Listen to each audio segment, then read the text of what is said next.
Tetrado, voilà la vidéo de mise à jour pour l'indice parisien. Eh bien, apparemment, hein, le rebond sur le bas de la fourchette d'Andose rouge a permis au marché de prendre des forces et nous nous sommes affranchis aujourd'hui de la moyenne mobile à 7 séances, ici, et nous nous sommes juste arrêtés au contact, enfin quasiment au contact de la M20.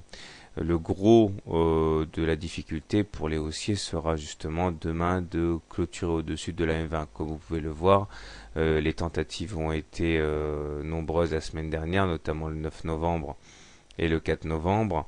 Et par deux fois, le 8 novembre et le 9 novembre, et par deux fois, les cours avaient réussi à pénétrer en séance la M20, mais ont échoué à clôturer au-dessus. Sans doute que demain, il y aura une séance de rattrapage pour les haussiers.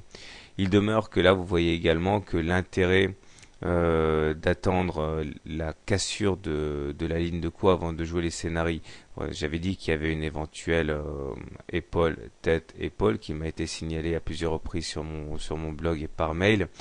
Et les scénarios en épaule, tête, épaule, bon, on peut la jouer précurseur en shortant tout de suite, ou alors on attend gentiment que l'on clôture en dessous de la ligne de coup. Et bien là justement, on n'a pas eu de clôture en dessous de la ligne de coup, et ceux qui ont joué prématurément l'épaule tête épaule sont sans doute dans leurs petits souliers, parce que on arrive à la limite de validité du scénario. Hein. Regardez comme la deuxième épaule commence à devenir disproportionnée par rapport à la première. Bon, c'est pas pour ça que ça va pas arriver, mais là vous comprenez bien encore une fois qu'il faut bien faire attention à attendre la validation d'un scénario avant de le jouer. Hein.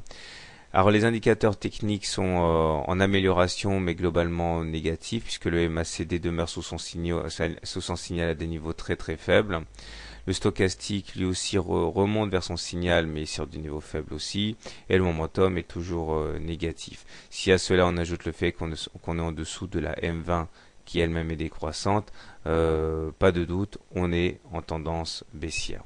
Alors si néanmoins vous voulez acheter, eh bien vous avez un point d'entrée intéressant au contact de la M7. Si vous voulez shorter, vous avez un point intéressant au contact de la M20. Tout ça bien sûr si vous voulez peaufiner au maximum vos entrées afin d'avoir un ratio gain-risque optimal. Voilà, quant à moi, tout naturellement, hein, vous avez compris, puisqu'on est en dessous d'une M20 croissante, je considère toujours que le CAC est en tendance baissière.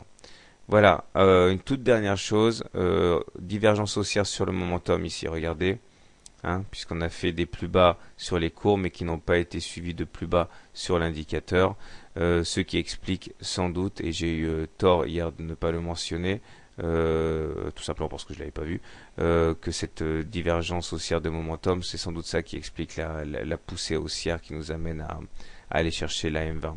Voilà, bonne soirée, bon trade, et à demain.